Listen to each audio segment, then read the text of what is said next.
Hey, Coach. Hey. All right, we'll get started with Chase Hughes. Hey, Scott, obviously, since last time we talked to you, some really tough news involving Thomas Bryant. What's your reaction to the diagnosis? Tough day. Tough day. It was basically a punch in the gut. Tough for him. We love Thomas Bryant. I love his story. I love his toughness. I love his journey. It's definitely difficult. Spoke to him a couple of times yesterday. He's pretty bummed out for obvious reasons. He loves the game, loves to play, and he loves the way that he has improved. You know, we pick him up, don't know much about him. He ends up starting for us, signs a nice contract, and then is about to have a breakout year. It's unfortunate. He will be missed, but we have to keep finding ways to improve and fill his spot. But it's definitely tough news. But our guys, we got to rally around it and keep building what we need to do. And how will you replace him in the lineup and the rotation? Well, it's going to definitely be by committee. Rollo will get the starting job tonight. I don't know if that's going to be a game by game or a few games at a time, but we got options. We got Mo is, he's going to get opportunities. If everything stayed the same, his minutes were going to be limited, but now he has a golden opportunity and he's been ready. He's come into camp in great shape. And he's healthy. And he's one more year experience, but he's going to get opportunities to play good minutes and potentially close games out, or we can go smaller lineup. And we haven't done that much this year yet with since Rui's been back from his injury, but we can, he can play some five as well. Chris Miller. Scotty, how long has Russell Westbrook really been dealing with the quad, and did he have anything before the season started that was kind of nagging coming into the year? No, I mean, before the season, before coming, when we made the trade, talked to him, he said he felt great. His summer work was good. Came in, he'd probably be upset that I'm saying this. He hurt himself. He got hit pretty bad in the squad in training camp. And the thing about him, he's as tough as nails. He's as tough as a competitor I've ever been around anybody as a player and as a coach. And it bothers him. He pushed through it with the treatments and padding and everything, but he never made an excuse, not even to me. I know he knows he could play better, but he was starting to get better. And then he hit it again, set him back a little bit. And then I think the last time it was in Philadelphia, he hit it again, and then he tried to play again the next two nights. But, we got him checked out. He's going to be out for, rest of this week, and then we'll reevaluate him after that. The good thing, I mean, if there's a silver lining in all of this, is dislocated his finger. I mean, he played on that as well. But he's going to get a week of getting that to settle down. And hopefully, a week, both are settled down and we could be on our way and playing the way we need to play. Obviously, we're going to have to make another adjustment without having Thomas Bryant for the rest of the year. But we'll have Russell back and back as good as I know he can play. If it wasn't for that quad injury, would he have fought with you guys to try to play against Miami? Absolutely. He would have not. I mean, he has that, what's his name? The Ronnie Lott mentality. Mm-hmm. He would have chopped that finger off if it was bothering him. He'll still play. He's as tough. Like I said, he's a scrapper. He wants to compete, and he doesn't like watching the game. He never likes watching the game. He wants to play every minute. He wants to play every game. And we have to control that. And like I said, this is the good part about it. That's going to be able to calm down because he's not going to use any of this as an excuse. And I'm sure he's going to be upset with me for bringing it up. Brad? Scott, Thomas and Russell they don't just provide you with a lot of points. They provide you with a lot of how you play offensively. Do you anticipate you guys playing different? Obviously, the points are going to have to come from different places, but do you anticipate you guys playing different stylistically, offensively, without those two guys for a little bit? Yeah, I mean, we have to. I've been thinking about different ways, and we've done it, trying to make adjustments on the fly already, and definitely without having TB. The thing I love about TB, I mean, he was 23 years old starting, and we got him basically for not a lot. And now, he was about to have a breakout year. He was on his way. But like I said, we're going to have to change it. This guy, he can shoot threes, but what he was really doing is really understanding the game offensively better, figuring out the roles. That's why there's some games he didn't miss a shot, or very few. Defensively, it's still like all players and young players, it's still an adjustment. He made a little bit of an uptick there, not where it was going to end up being, but it's going to be a different. I mean, Mo's 23 and he has a lot to learn, but he's going to get good opportunities. One thing I love about Mo, he competes, man. That guy, he gives you everything. He's not the most athletic guy, but he figures out a way to have success, and he's going to get great opportunities. It's definitely going to be a learning curve and an adjustment for him to be, playing more minutes than he probably anticipated a week ago. Yannick? Coach, not only facing each opponent, but you had challenges with health protocols on Saturday, then with TB's injury. What's your message to the guys to facing these challenges and overcoming these challenges? Well, we all have. I mean, we're not in these positions that we're in by somebody just giving it to us, and nothing's been able, there's no silver spoon in our locker room. We have to fight through it, and you have to play with toughness. And we talk about no excuse, and I'm a no excuse guy, and our team's the same way. We know we're in some tough positions to be in, but resolve is part of dealing with everything. There's a lot. I always tell everybody, there's always somebody worse off. And this is no different. We're get to do the game play the game we love. And sometimes through adversity, something pops up that you probably hadn't even expected that would happen. And I'm looking forward to seeing what that may be. It might be Mo. It might be Rui at the 5. It might be Rolo making, starting and changing his role going into the season. But we got to still play and compete and give ourselves a chance to win. And we still have Brad. Brad's back, so that's great. And that was obviously having all 3 of our starters last game basically miss is not easy either.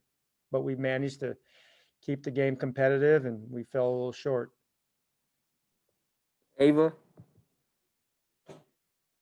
Hey, Scott, kind of going off of that question, we ask you about the protocols and everything pretty much every time. Did this week or today, after Brad's situation and with all of the other news around the league about the postponement, did it feel different for you guys? Were there any kind of different conversations that went on, or was it pretty much all the same?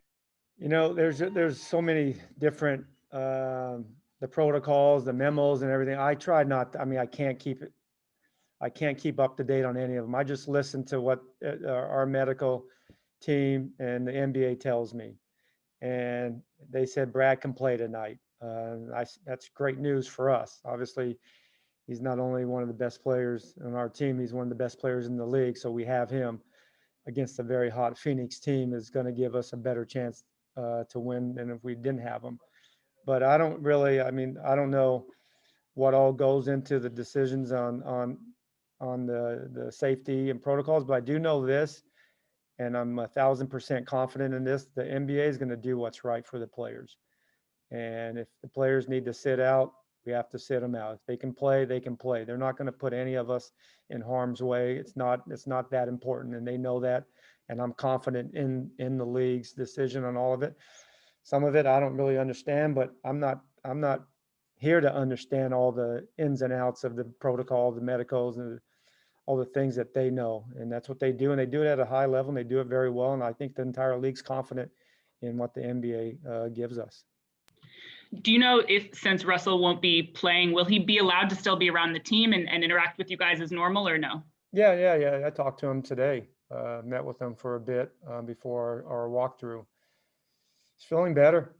But it's going to be good for him to calm it down for this week and see how he feels the end of the week or next week. But he's around. This is great. He's been great with our guys. I thought he gave a great message to the guys after, because we were down. I mean, not only you lose a game, you lose one of your brothers we didn't know at that time, but we knew that potentially he's a tough kid, that he's just not going to sit out with a bruised knee. But he told him, hey, keep your head up, don't walk out of here with your chin down, and keep fighting, and we're going to live to see another day of fighting together. Thought that was great for the players to hear. Thanks, Scott. Thank you. Mark? Hey, Scott, Mark Virginia here. Good to see Hey, you. Mark, what's happening? A two-part question here. What's it been like for you guys to be back in DC after the turn of events last week with the riots at the Capitol? And I know there's obviously a lot of protocols, as you just mentioned, but has there been anything additional that guys have to do from a safety standpoint because nothing that from a safety that we haven't been doing, the mass social distancing. We're trying to limit as many meetings and team meetings as possible, and trying to do them on Zoom with coaches as well, or no shoot arounds at all. Doing them on the road or in the big ballroom with, one player per table. And only a few coaches in there, and a video guy, because I'm slow with my video skills. But yeah, that we're just trying to remain, stay safe and be diligent on what we have to be disciplined. It's hard. Trust me, it's hard being in an environment we're in, but there's a lot of other harder things that's going on in the world. And we get to coach and play basketball, and we love to do that and so forth. And then the events that happened, last week, it's disgusting, and hopefully they can catch them all, and they're criminals. But I think it's a beautiful city here, and it's nice. And, I went for a long walk yesterday, and it was great to see the city back to where it needs to be. And, we need to all understand that it's a great country we live in, and we can't let a select group of people try to change what a lot of people fought for. And to me, it's all about being better and doing better, because we know better, and we can't allow the people that don't know better to get the attention that they want, but they don't deserve it. And hopefully they're all thrown in jail forever. Zach? Hey, Coach. Looking ahead to this game, I think the Suns are 30th in pace. But how do you go about dictating your up-tempo pace tonight? Well, I don't know if you heard earlier, Russell's not playing. So it's going to even be harder. So we got to play. We're going to be opportunistic. That last game, we started off, obviously we scored 44 points, but we gave up too many. We want to run when we have opportunities, but we want to have some, some good thinking on our runs, and have a run with some purpose. And we're not going to be as fast. I don't anticipate it, but I think that could be good for us going forward. And it's always an adjustment. And that could be a little bit of an adjustment that we make. But I'm looking forward to the guys, how we respond, and keep trying to tweak things, and trying to put us in a position to get over the hump and win some of these close games. Neil? Hey, Scott, can you run us through the rest of your starters? Howell, Brad, Denny, and Rui and Robin. I think, with Danny and Rui, I love how they played just last game. I thought they played with a little more confident. We need them. I mean, I know like every young player in the league, Danny just turned 20, Rui's 22 years old. You're going to have some tough moments. You're going to have some moments where you don't feel confident. But we have to continue to encourage them and keep their spirits up when they're not having good moments. And I thought they came back and they bounced back, and I thought they both played pretty good. And we're going to need them to continue. We're going to need them to grow up pretty fast, especially with TB out.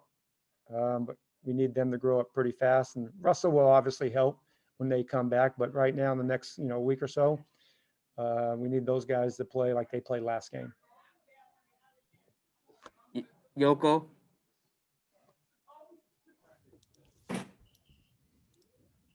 Coach, Rui's rebounding number is down this season from last year. What's the main reason for that? And also that with top two rebounder out for the next few games at least. Yeah. Is his rebounding responsibilities going to be bigger? Yeah, I mean, definitely.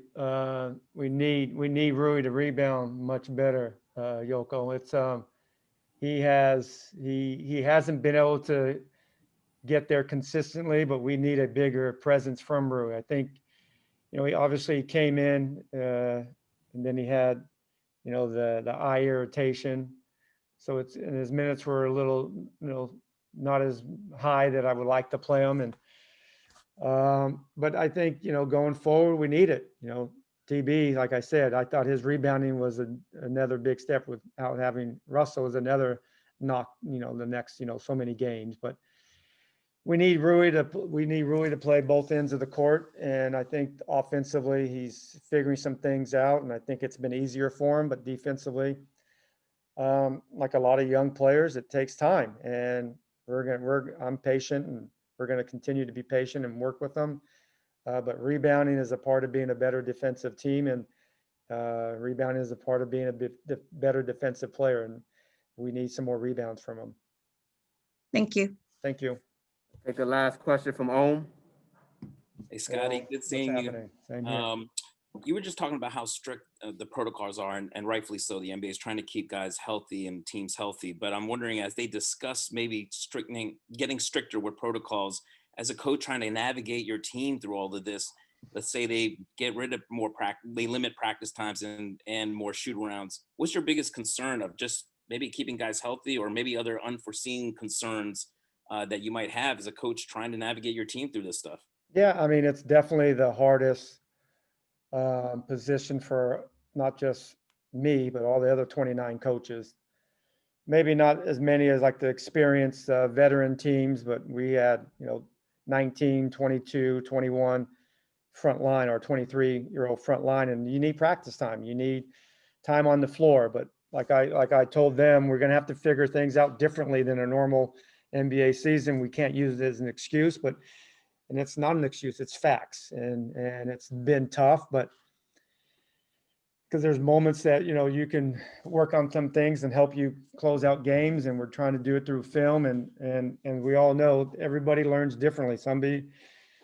But I know one thing, most players, and they learn better when they are on the court and being physical and really learning about some of the things that need to be done. And right now we can't have that, but the NBA has really done a great job of keeping everybody's safety number one priority. I know they don't pick and choose which team gets to hit players sit out, it's not calculated. It's all the numbers, the science is all behind it. And it's definitely tough. It's a challenge, but like I said, some teams that have a bunch of veteran guys that, all they need to do is just maintain, and they're going to be fine. And they're not really looking to improve as the season, because they're already at a high level. But that's also the fun part of myself and our coaching staff, to figure out ways to connect with players and keep them improving without being on the court. Do you even worry about more injuries popping up with just guys not being able to be on the court? Yeah, there's no question. I mean, that's one thing that's a concern. But I've told our medical, and we've obviously on the same page, and with our players too. Just because we're not practicing doesn't mean you can't stay in shape. And it's important because an out of shape athlete ends up being you put yourself in a position to get hurt. And you can be a great in shape and still get hurt. Those chances, but you got a greater chance if you're not in shape. And we check our guys every day, every week.